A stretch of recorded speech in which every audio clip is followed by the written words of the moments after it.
Hello everyone, it's Sandra and welcome to today's video. If this is your first time stumbling upon my channel, it's great to have you. I love to talk about luxury beauty products, but I have a more edited, less is more approach, and while I love buying and trying new things, I also really love using it up. So if that resonates with you, I would love to have you along. Today I wanted to talk about my summer beauty staples, my go-to luxury makeup products, and some fragrances. It's definitely going to need a part 2 in which I talk about skincare, body care, and hair care, so that's coming up. But today's focus is makeup and fragrance. A few of these are staples that have truly stood the test of time in my routine, but a lot of these are fantastic new discoveries that are performing really well in the high heat, high humidity. My philosophy on luxury beauty also extends to my wardrobe and the way I accessorize. I'm super excited and grateful to work with IDYL again. Not only are they one of my favorite go-to everyday fine jewelry brands, but they're also an absolute joy to work with. A huge thank you to them for sponsoring this portion of the video. Every single time I wear my IDYL pieces, I feel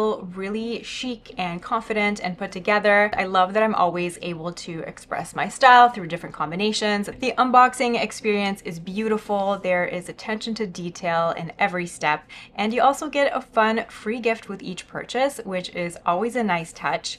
What really draws me to IDYL is the level of craftsmanship. The brand was founded in Antwerp, Belgium, which is the diamond capital of the world. They just glimmer and glow in the sun beautifully. They only use the top 1% of ethically sourced, traceable, lab-grown diamonds. Solid 14 karat gold. You can choose from yellow gold, white gold, or rose gold for each piece, so you can really find something that resonates with you and your style. My favorite thing is that the jewelry is modular, so you can easily change up the style, and these pieces can grow and evolve with you as you build your collection over time. So with the earrings, for example, you start off with a base stud earring, and then you can wear these as is, or you can buy add-ons for them, and it just completely changes the look. The studs come in 3 different sizes: small, medium, and large. I have the large and the medium-sized studs, so you can see on the screen how they compare. Today I'm wearing the Paris add-ons with the medium-sized stud, and I love this delicate, drippy detail. I can wear this day or night. I just love the way this catches the light. Especially in the summertime, I do wear my hair half up or up a lot, and then it's nice to have a little bit of a statement with the ear. And I'm also wearing my favorite ear cuff from them, which is the Essence ear cuff. It's a beautiful, simple, solid gold hoop with a little dangling diamond. It's so cute, super comfortable. Love the way it catches the light. I only have one hole in each ear, so I do like to add an ear cuff sometimes. But if you have multiple piercings, you can have even more fun with various combinations and stacking. I'm also wearing the Charlie choker, which is something that I very rarely take off. It looks so beautiful on its own. Just a jeans and a t-shirt with this, super chic. And it also works really well layered with other necklaces, with chunkier chains, with charm necklaces. This choker can be worn at 3 different lengths. I have it at the shortest length today, which is 15 inches, but then you can also wear it at 15.5 and 17 inches. My other most worn earring styles have been the Liv and the Leah. I love wearing them either in matching pairs or mismatched for a more modern asymmetric look. I love an asymmetric earring look, so these just lend themselves to a lot of fun and play and experimentation. So depending on your style, you can just play around and figure out your favorite combinations. So if you've been wanting to invest in some timeless fine jewelry that you can wear every single day and that empowers your personal style, I cannot recommend IDYL enough. I'm going to link to all the pieces that I've shown below, as well as some of the other other pieces in my collection, just if you're curious about my top picks from the range. So there is a beautiful piece out there for everyone. For base makeup, it will come as no surprise that the Chanel Water Fresh tint is still top dog. I wear this in the shade medium every single time I wear it. I love the way my skin looks. Barely there coverage, just evens out the complexion, makes it look really fresh and hydrated. It doesn't make me look more oily or greasy throughout the day. It doesn't feel heavy at all, and it wears surprisingly well on my combination oily skin. I can wear it by itself, or I can add concealer where needed, and it just plays really nicely with added coverage. My go-to concealer that I've been wearing it with lately has actually been the Chanel Longwear concealer. I don't love this concealer as much with other bases. I also don't love this concealer under the eyes, but on the areas of my face where I need a little bit more coverage, combined with the Water Fresh tint, they just play so well together and they last all day. It's a beautiful, beautiful combination. My favorite under eye concealer for hot weather is the Prada Concealer. I bought this in January, right when it launched, and I could tell even from wearing it in the winter. I liked wearing it in the winter, but I could tell that I would love it even more in the summertime. And now that summer is here, I can confirm that I absolutely love this concealer. It performs really well under my eyes. I don't even need to powder it, and it looks great. I have, a bit of texture, a bit of fine lines under my eyes, and sometimes I would rather have less coverage, but just have like a nice natural look that's not too cakey. So this just fits the bill. It doesn't have super full coverage or anything. I'd say it has like a medium coverage. So if you need a lot of coverage under the eyes, you will be disappointed by this concealer, but it is just a very thin formula that sets quickly, and it just performs really well. Great all over the face as well, but I've been mainly using it under my eyes. For more of a traditional foundation, I have been really enjoying the new NARS foundation. This is the Natural Matte Longwear Foundation. I have this in the shade Vienna. This did not work well for me when I first tried it a couple of months ago in the spring. But now that the weather has warmed up, it's very humid and hot, and my skin is a bit oilier. This is fantastic. So this is the foundation that I'm wearing today. It is probably the best performing foundation in my collection right now when it comes to high heat and humidity.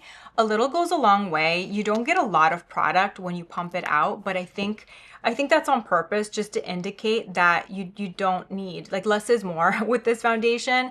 It does, thin out and stretch out quite a bit. So I usually use like 1 to 2 pumps, work the foundation into a brush, then I apply it with a brush, and then usually I go over with a damp sponge just to make sure that it's really nice and blended. This is definitely going to emphasize dry patches, dry flakes. So if you have dehydrated skin that's prone to flaking or dehydration, stay far away from this foundation. Even if it's summertime and you live in a more dry, arid climate, if you're in the desert or something, I don't think this will be a great match for you.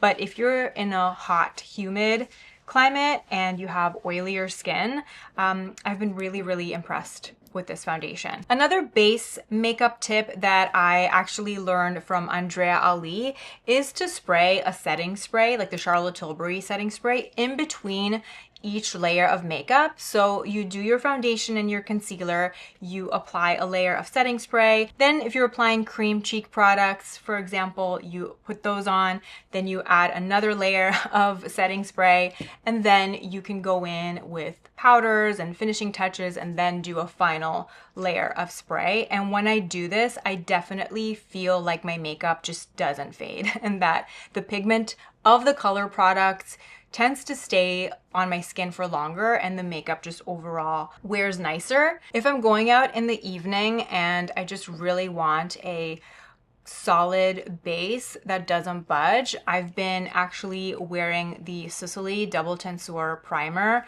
with the NARS foundation, and together they are just a delightful combination. So in the evening on clean skin, this is the only thing I use as my primer. If you have drier skin, you will probably need a layer of moisturizer, but I don't. So I just do a thin layer of this, and then I apply a thin layer of this. A powder that I really like, even though it doesn't have any oil control, is the blurring powder from Caliray in the shade Golden.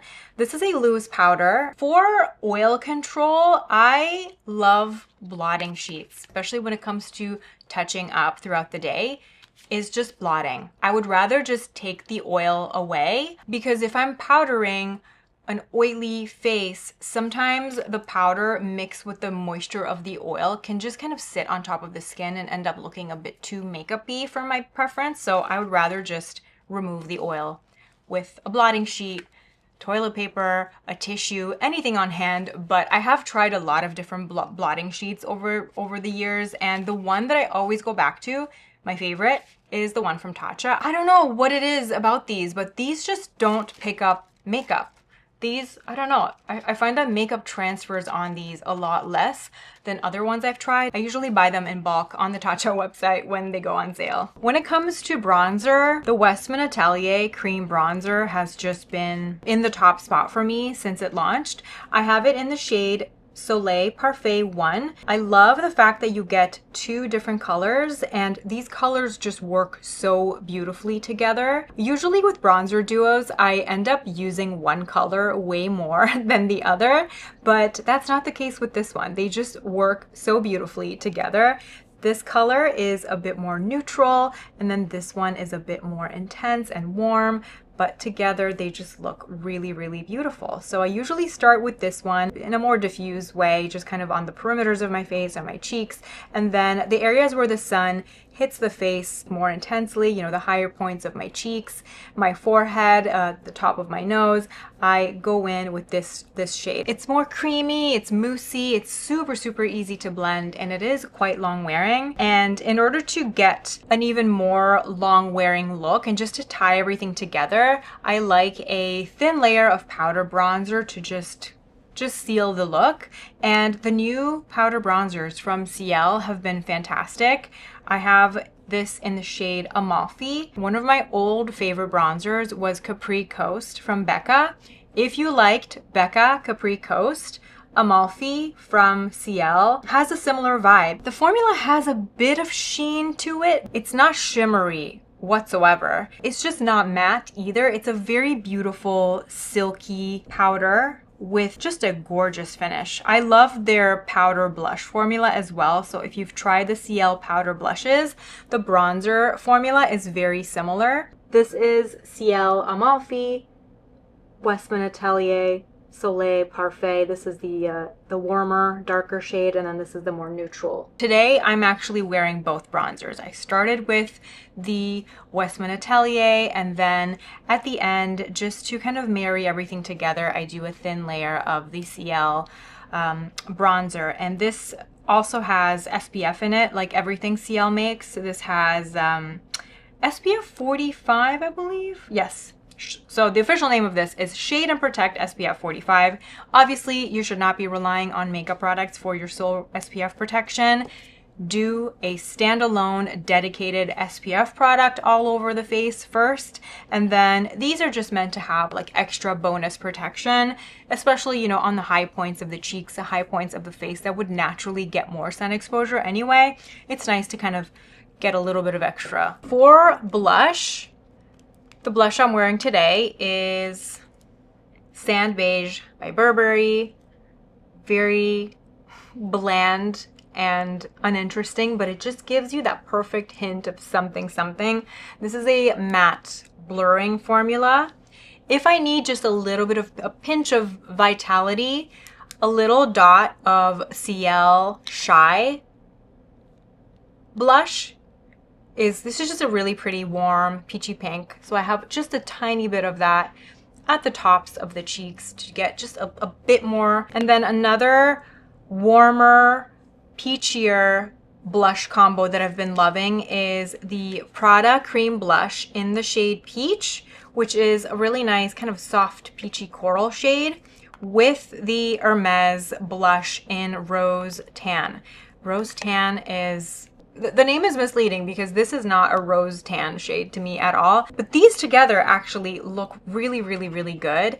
I'm almost kind of using the transition blush trend, and you know, I have a pop of the punchier color, which is the Prada, and then diffusing it on the edges with the Hermès shade. So they just balance each other out really nicely. The Prada cream blush formula is honestly one of the best cream blushes that I've used. And the triangle shape, you know, the shape is quite small. So a lot of the times if I'm using a bigger brush, it can get quite messy. So I don't love the packaging. I wish the packaging was different, or at least if you're going to go this lightweight plastic packaging route, then maybe have the product be less expensive. I just find there's a bit of a mismatch, you know, to charge a premium because this is Prada, it's a luxury beauty brand, but you're not really getting a luxury experience in terms of the packaging. But the product itself is phenomenal. Like I said, one of the best, most long-wearing cream blushes I've used. It's that cream to powder formula, which is my favorite cream blush formula. It's very blurring. It's super, super easy to blend. You can have a more intense pigment, or you can really just diffuse it to just get a kiss of color. It's a stunning, long-wearing blush formula. This looks exactly the same at the end of the day than it does when I first put it on. Even when I'm not setting it with a powder blush, this just performs really, really well. So I'm super impressed. I do wish they had more shades. I want to see more cool tone shades. All the shades pull quite warm on my skin, so I'd like to see more cool tones. I'd like to see more interesting desaturated, murky neutrals. Prada does such an amazing job with their lipstick colors, so I would love to see that translate to their blushes as well. My favorite lip liners lately have been Farah Homidi Minky. I love this formula so much. It's that perfect balance between creamy but pencil and has quite good lasting power as well. I find these to be more long wearing than a traditional pencil, but not quite as long wearing as those super long wearing creams. But it's kind of the best of both worlds. It's still quite easy to blend out. And then we have Skinny Dip from Soshe,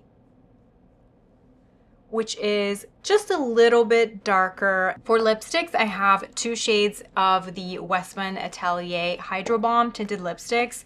Westman Atelier has just really impressed me this year. I feel like everything that they've launched lately has just been straight to the top of my favorites list. And this is just a really easy, hydrating, sheer, buildable lip color. So I have this in the color Juice, which is just the prettiest, soft, peachy pink. And then I have the shade Pop, which is a coral shade. It's a punchier coral red. And this color, just in the center of the lips, just gives the most beautiful, beautiful hint of color, but it's so approachable. This is like the least intimidating red lipstick. You know, you open it up, it can look quite intimidating in the bullet, but once you put it on, this is just the ultimate gateway to red lipstick. If you're intimidated by red lipstick, but you are kind of curious to try it, try one in this formula. It will be the easiest, most low maintenance thing. A nude lip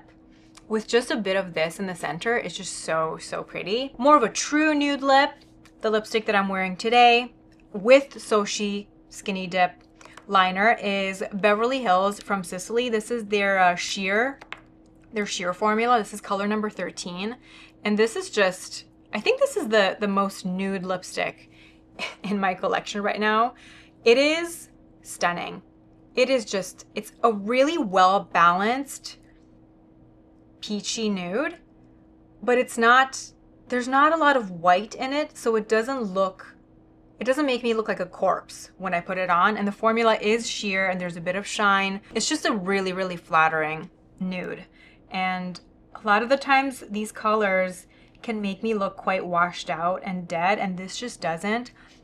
It's beautiful on its own with a, you know, with a lip liner.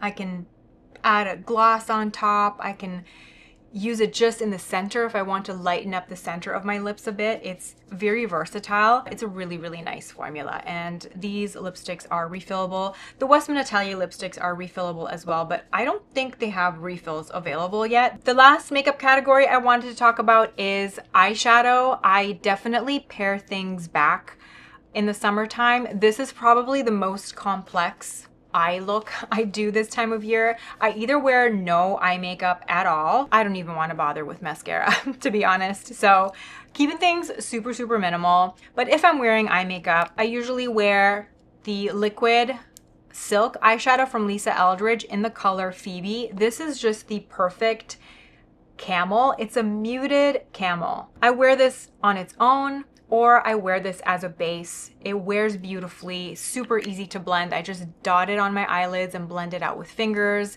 It lasts all day. It gives the most beautiful, smooth canvas to the eyelids. It's very, very flattering. It kind of smooths any crepey skin texture as well.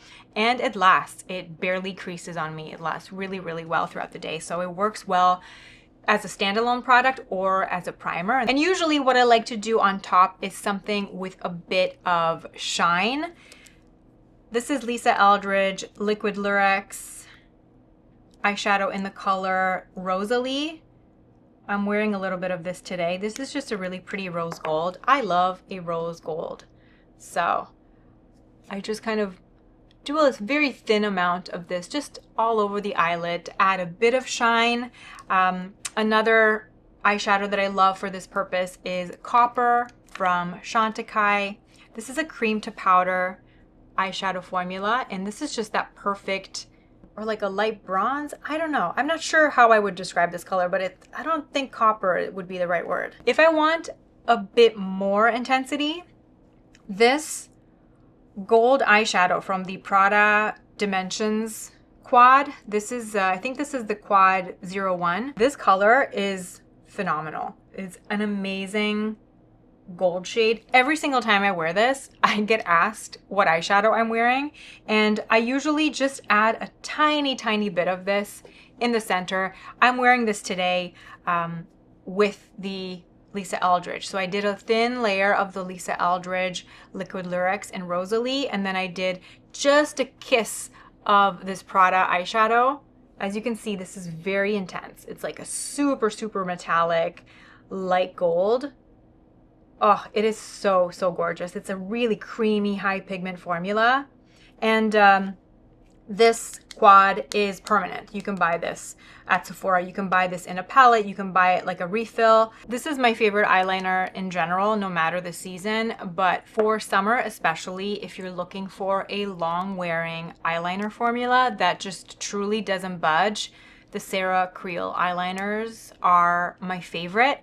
I know there's a lot of excitement about the new relaunch of Marc Jacobs Beauty. The old Marc Jacobs eyeliners were a favorite of mine for many, many years. And there are eyeliners in the Marc Jacobs revamp. However, it's not the same formula because one of the ingredients in, one of the top ingredients in the old Marc Jacobs eyeliner formula is unfortunately one of those silicones that got banned.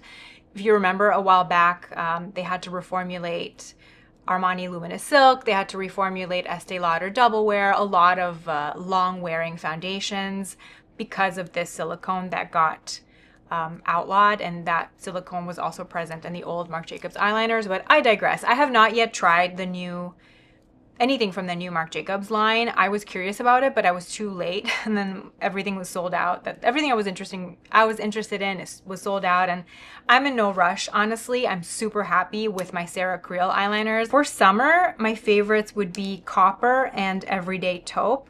I like a softer look. I don't like a super harsh, super smoky line.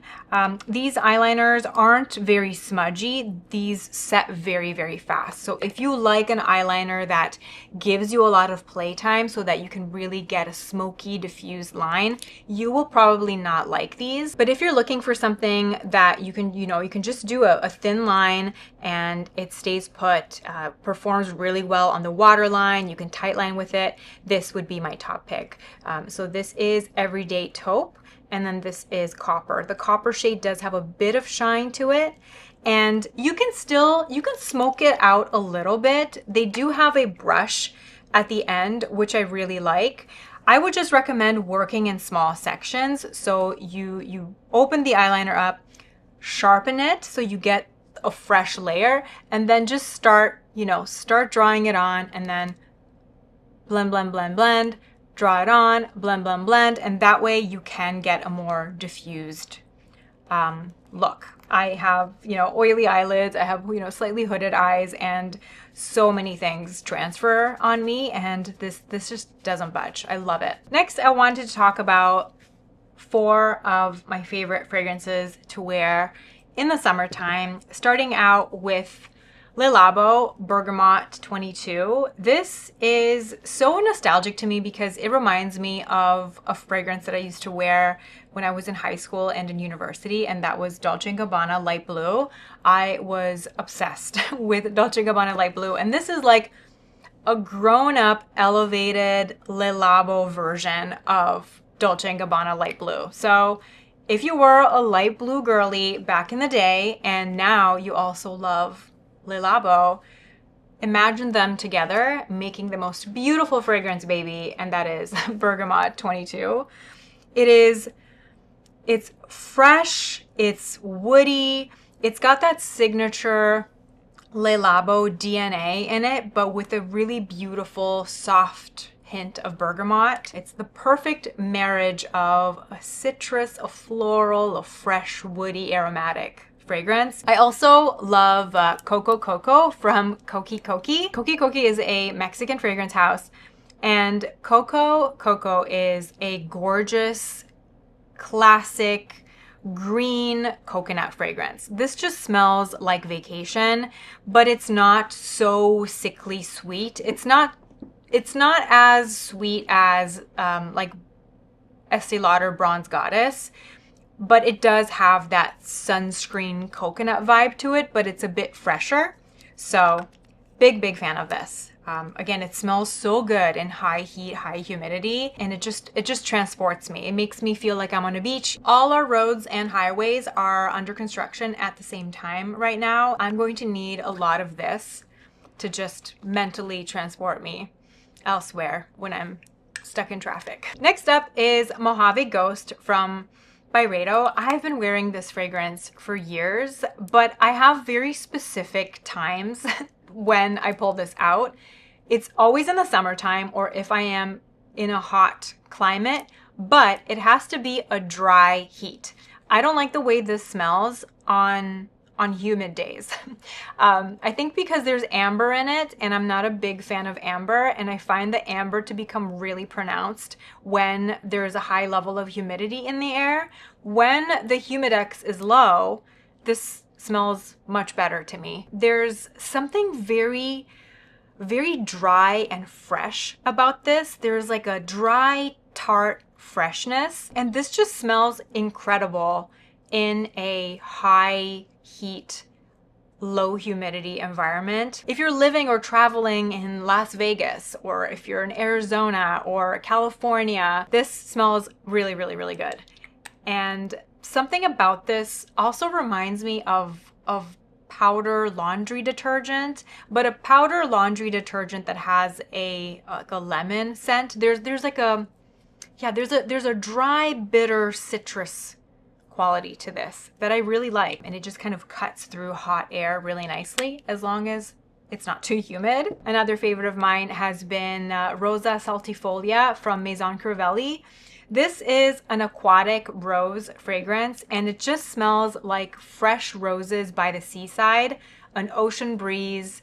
It is very soft and feminine, and They somehow managed to capture the smell of salty air, but it's beautifully balanced by this gorgeous, lush rose, fresh rose with the fresh aquatic notes as well. I'm a big fan of this. It smells amazing year-round, but I reach for this a lot more in the summertime. I would love to know what your favorite hot weather fragrances are. Leave them in the comments. I'm so excited to catch up with you there. Thank you so much for watching. I hope you're having a beautiful day. Thank you so much to IDYL for sponsoring a portion of this video. It's always such a thrill to work with a brand that aligns with my values, and their team is just wonderful. They've been amazing to work with, and I'm very proud to work with them. I'm really, really grateful for that and grateful to have you here watching my videos, and I will see you in the next one. Bye.